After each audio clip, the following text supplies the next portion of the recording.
Good morning, students. Welcome to our class From Home to Home.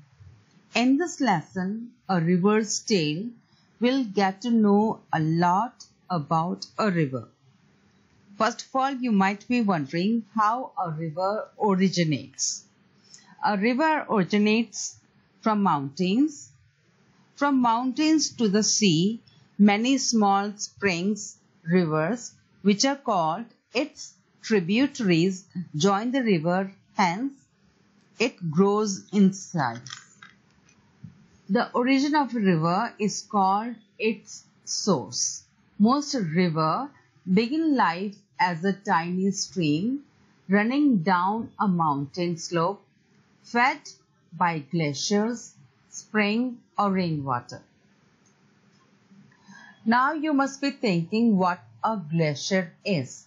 A glacier is a huge block of ice which melts slowly to keep a perennial supply of water in the river. Here is a picture of an underground spring in the mountains. Sometimes river originates from an underground spring as well. Here you can see many tributaries joining a river. So the journey of a river, it starts from the mountains and ends up at meeting the sea or a lake.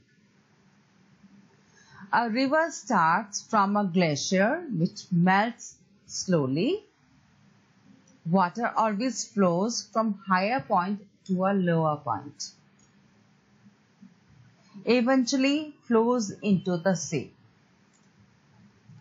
So what happens during its journey? Let's see its condition.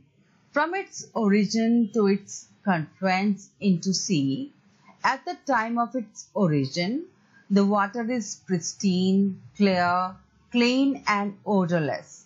But as it passes through the cities, towns and villages, the sewage, gande nale, factory waste is dumped into the river. Hence, the water becomes dirty, full of chemicals and pollutants, and is of pungent odor. Look at the pristine condition of water at its origin. But see what the human activities have done to the river Yamuna at Delhi. It is full of pollution and garbage. Here is a glimpse of how our household garbage ends up into the sea. Oceans are now full of our domestic trash.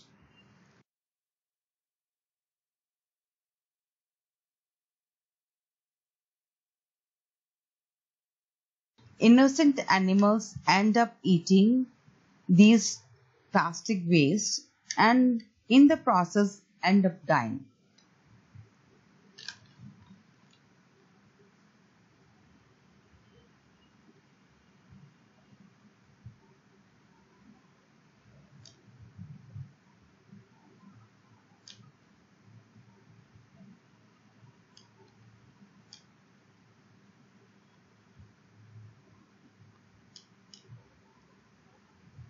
So, are you that person who litters?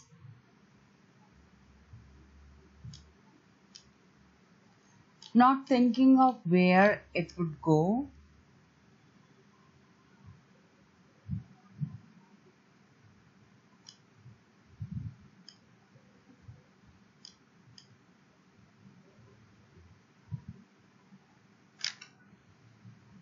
There are 5 garbage patches in the world.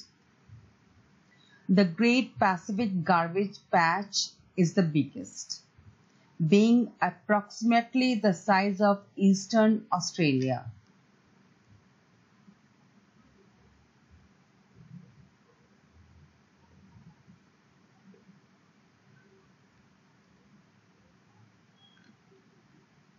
The garbage collects in the river before being dumped into the sea.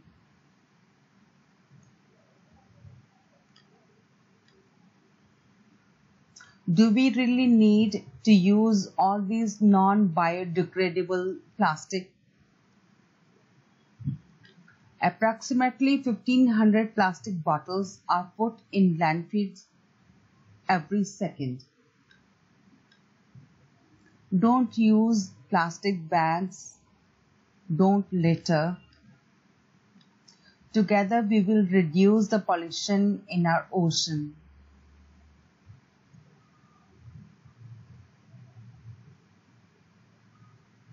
Be part of the solution, not the pollution.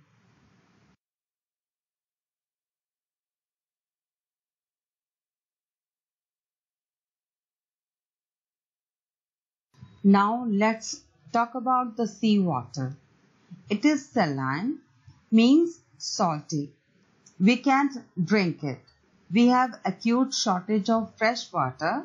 On the other hand, we have plenty of seawater, which we can't use due to its being salty. What can be done before drinking it? We must do desalination. So the desalination is taking the salt out from the seawater. This is the layout of a desalination plant. This is the desalination plant situated in Israel, and in India we also have desalination plants. This one is situated in Gujarat. It takes the water from the sea and it takes out the salt from the water, and then the water can be used from the people of Gujarat. Here is another desalination plant situated in Chennai. We have rivers full of aquatic animals like alligators, turtles, dolphins, many varieties of fish, etc., of which pink dolphin of river Ganga are worth mentioning. Where river meets the sea, it divides itself into many streams called distributaries, which is opposite of tributaries. So, due to the sediment or soil it brings along with it, many small islands are formed due to the soil it brings. The delta of river Ganga is the largest in the world. It is home of mangrove forest called Sundarban and is famous for Bengal tigers. Now let's take out some things from a kitchen and see if they dissolve in water and if the color of the water changes after dissolving them into water. First of all, let's take dal. It is insoluble in water and the color of the water does not change. Then sugar. It is soluble in water and the color of the water does not change. Salt, the same thing, it is soluble and the color of the water does not change. But when we add ruah afza into water, it is soluble, but the color of the water changes. Then we add haldi. Haldi is insoluble, but the color of the water changes. Oil, it is insoluble and the color of the water does not change. But when we add Pepsi into water, it is soluble in water and the color of the water changes. Ghee, it is insoluble and the color does not change. Then we add chalk. It is insoluble in water and the color of the water does not change. Then we add soy. It is insoluble but it changes the color of the water. The longest and the largest river in the world is River Nile. It originates from Lake Victoria and it crosses 11 countries of Africa. The longest and the largest river in India is Ganga. It originates from Gomukh and ends up in the Bay of Bengal. Gomukh is a place of the origin of river Ganga. In other words, it is the source of river Ganga. There are some waterborne diseases which we can get by drinking contaminated water. They are cholera, dysentery, typhoid, hepatitis and diarrhea. This is the end of the lesson. Stay home, stay safe.